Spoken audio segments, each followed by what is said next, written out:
লালমনিরহাটের হাতীবান্ধা উপজেলার টংভা ইউনিয়নের ডাকালিবান্ধা বাজার। আর এই বাজার সংস্কারের উদ্যোগ নিয়েছে প্রশাসন।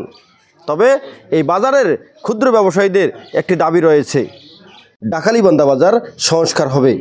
প্রশাসনকে স্বাগত জানিয়েছেন বাজারের ক্ষুদ্র ব্যবসায়ীরা, কিন্তু উপজেলা নির্বাহী অফিসারের কাছে এসব ব্যবসায়ীদের একটি দাবি রয়েছে, আর তা হলো রমজানের পর যেন বাজার ভেঙে সংস্কারের কাজ শুরু করা হয়।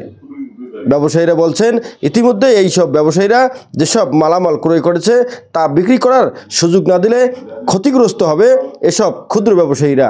সরকারি বরাদ্দ আছে, এখানে ডাকালিবান্ধা হাটে শেডঘর হবে। আমাদের কোনো আপত্তি নেই, এটা আমরাও চাই যে এখানে শেডঘর হোক, আমাদের ব্যবসা বাণিজ্য করতে সুবিধা হবে। তবে টিউনো স্যারের কাছে একটাই আমাদের আপত্তি, এই রোজা মাস ব্যতীত ঈদের পরের দিন থেকে যদি কাজ করে তারপরও আমাদের কোনো অসুবিধা নেই।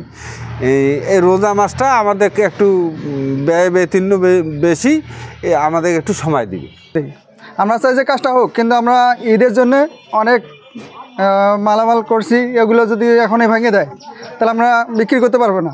মনে করো যে ঈদের পরে হওয়াটাই ভালো হয়, কারণ আমাদের এখন একটাই শুধু সমস্যা যে আমরা যেগুলো মাল করছি এগুলো যাতে আমরা ভালোভাবে বিক্রি করে যাতে ঈদটা পার করে পাই। অনেক কিছু মাল টাল করছি, আমরা ঈদের পরে ভাঙলে আমাদের সুবিধা হয়।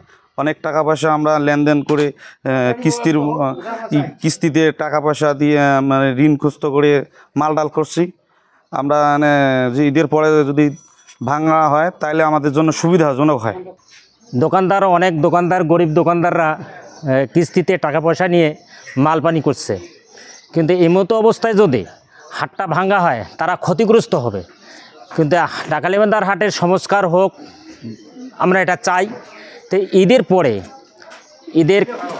পরে 10-15 বা 20 দিন পরে যদি কাজটা হয় তাহলে দোকানদার একটা সুবিধা পাবে।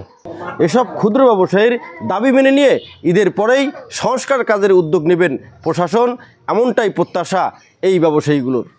M A Rahim, news channel 24, Lalmonirhat.